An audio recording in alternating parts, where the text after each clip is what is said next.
Friends, Namaskar.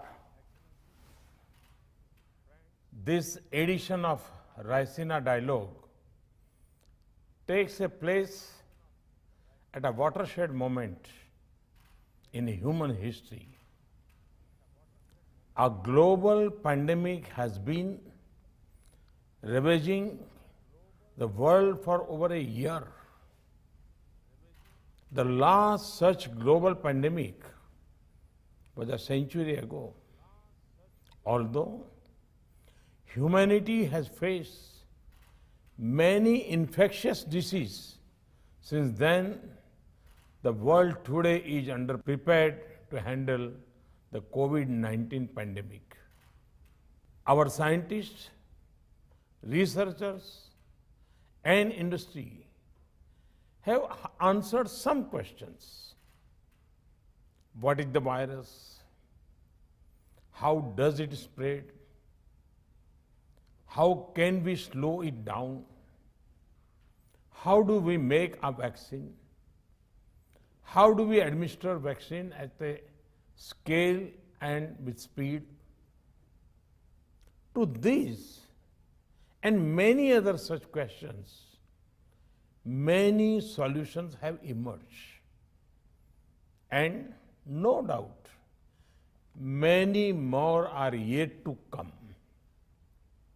But as global thinkers and leaders, we must ask ourselves some more questions. For over a year now, the best minds of our societies have been engaged in battling this pandemic. All the governments of the world at all levels are trying to contain and control this pandemic. Why did it come to this? Is it perhaps because in the race of economic development, the concern for welfare of humanity has been left behind? Is it perhaps because in the age of competition, the spirit of cooperation has been forgotten? The answer to such questions can be found in our recent past.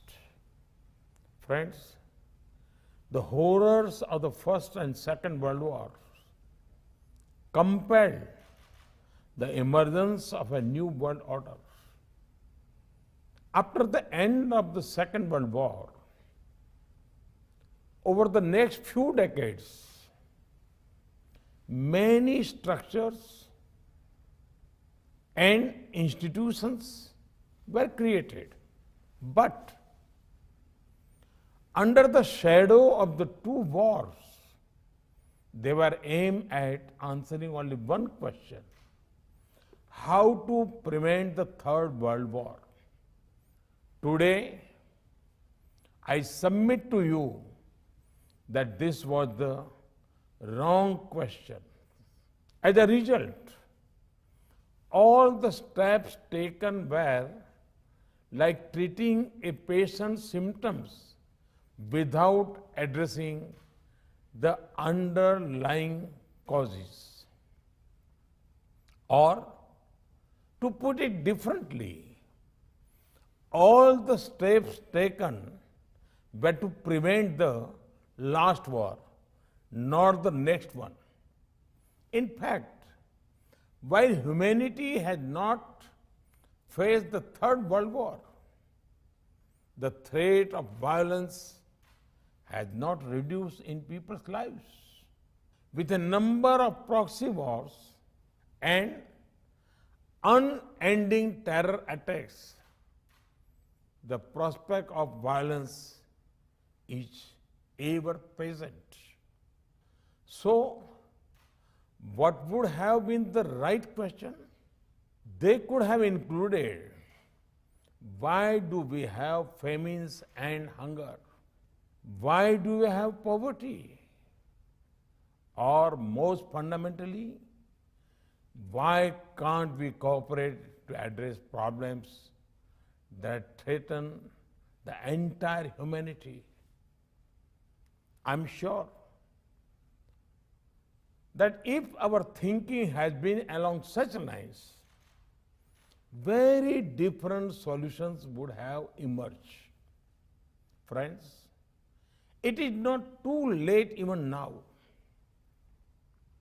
The mistakes and misdeeds of the past 7 decades need not constrain our thinking for the future. The COVID-19 pandemic has presented us an opportunity to reshape the world order, to reorient our thinking. We must create systems that addresses the problems of today and challenges of tomorrow. And we must think of the entire humanity and not merely of those who are on our side of the borders.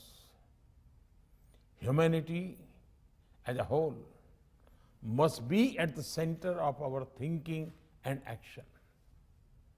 Friends, during this pandemic, in our own humble way, within our own limited resources, we in India have tried to walk the talk.